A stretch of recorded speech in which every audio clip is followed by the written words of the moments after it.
As a man, your life is yours to live on your own terms. However, to be the most successful version of yourself, to live up to your full potential, there are 10 rules that are simply non-negotiables for a gentleman. We've all seen the man who has been ruined by a bad relationship, who fails to gain respect in any room, and whose physical body is a source of problems, not pride. We are not going to let that happen to you as we explore these 10 non-negotiable rules for a gentleman.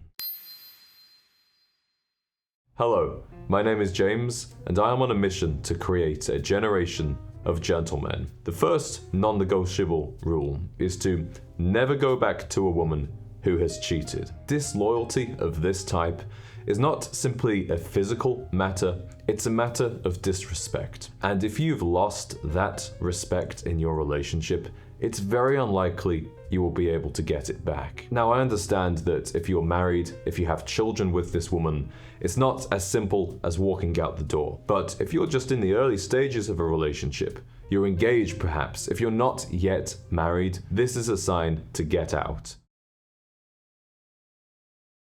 A gentleman never shakes hands while sitting down. A handshake, a proper handshake, is always delivered while stood up. And even if you are sitting down and a gentleman walks up to you to shake your hand, it is a non-negotiable that you rise to shake his hand. Shaking a hand while sitting down is simply a sign of disrespect. And it's something that every gentleman must know. Otherwise, you could be completely unwillingly delivering disrespect without even realizing it. It's one of those things that every man's father should have taught him, but sadly in today's age, it's a lesson that many men miss out on.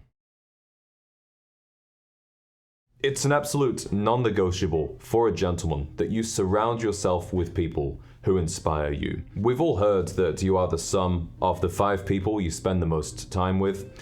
I believe we've all experienced the opposite as well, where the people around us do not inspire us, do not bring out our best selves, and we seek a stronger circle. A gentleman is not a lone wolf, and although it's better to be alone than in bad company, today there is no reason that a man ought to be alone. There are so many organizations, so many clubs, so many causes for a man to get involved in that will surround him with the right people. And that's exactly what we have within our members club. We have nearly 200 members all over the world of men who share your standards and values of being a modern gentleman.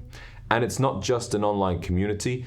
We have meetups happening all over the world, and I personally enjoy spending a lot of time with our members, sharing whiskeys, sharing cigars, sharing dinners, and most importantly, sharing stories and sharing standards. So if that's something that you need to work on in your life, I highly encourage you to check it out if you would like to, using the link in the description.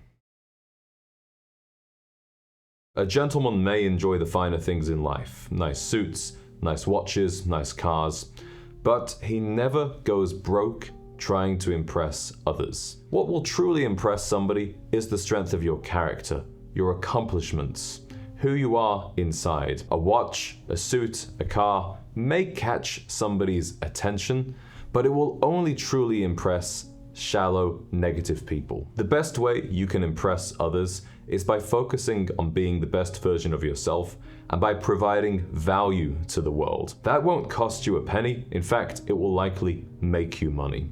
So as a gentleman, never go broke by trying to impress others.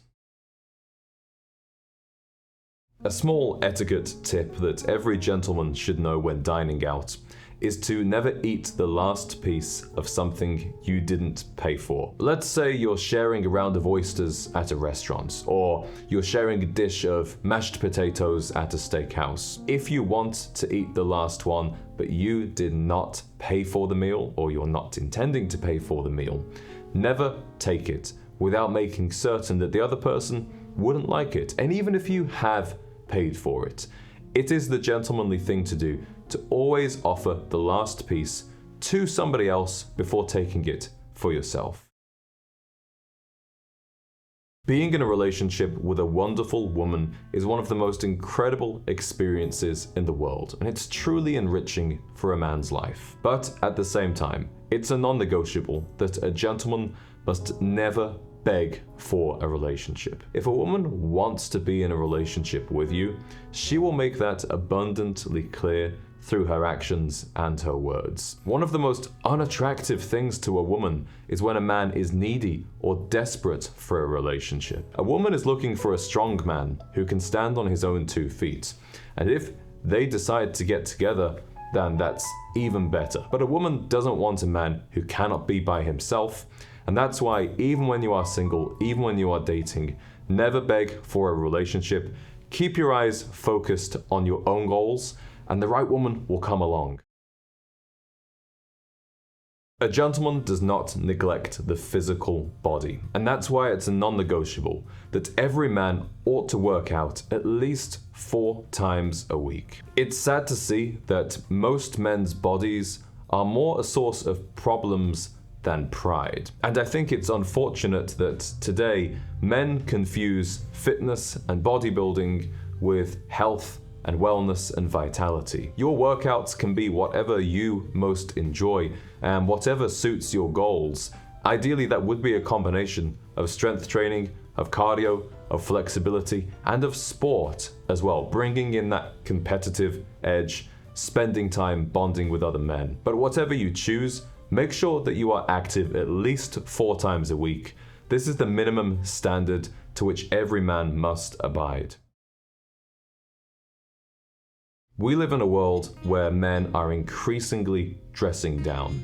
Standards for our physical appearance, for our style of dress are getting unbearably low. But no matter what everybody else is doing, a gentleman must keep a high standard of dress. Even if everybody in the room is wearing a t-shirt and shorts, you can be the man who wears the collared shirt. Even if you are the only person left in your office who still enjoys wearing a suit, still enjoys wearing a tie, that's much better than allowing yourself to fall to the mediocre standards of others. As a gentleman, the way you dress, the way you present and groom yourself is one of those things that truly sets you apart in today's world. And it's really not overly complicated.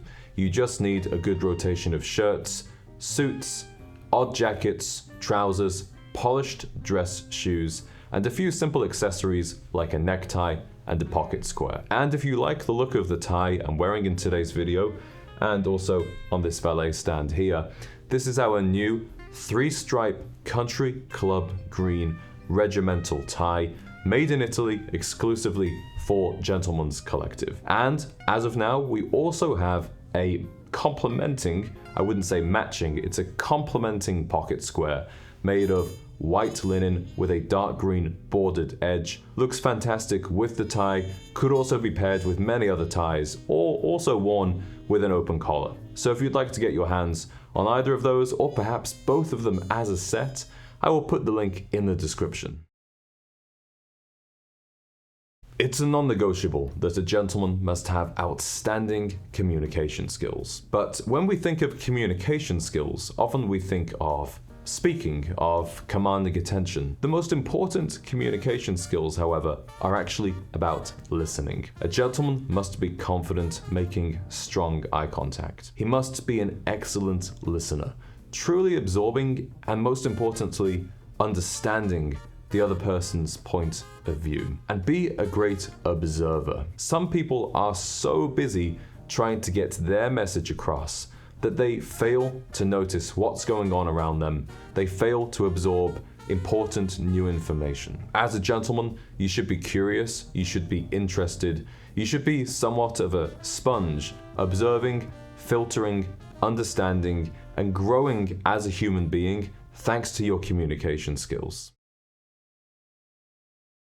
And finally, we don't always talk about money on this channel, but I think it's a non-negotiable that a gentleman ought to find ways to increase his income. Not just because of all the fantastic things and the security that money can buy, but because often your income is a reflection of the value you are giving to the world. Think about it. Why do some stores reap enormous profits while others struggle to keep going at break even, it's because they are serving more customers. They are serving them with more goods, with better goods. A lot of the time, the same applies whether you're a businessman or you're an employee. Why does the CEO get paid more than the mid-level executive? Because without him, the whole company wouldn't work. So even if you have no interest in becoming a businessman or in having a side hustle, think about how you can provide the most value at your company, and you'll find that in a matter of time, you will be rewarded for your efforts. And if you're not,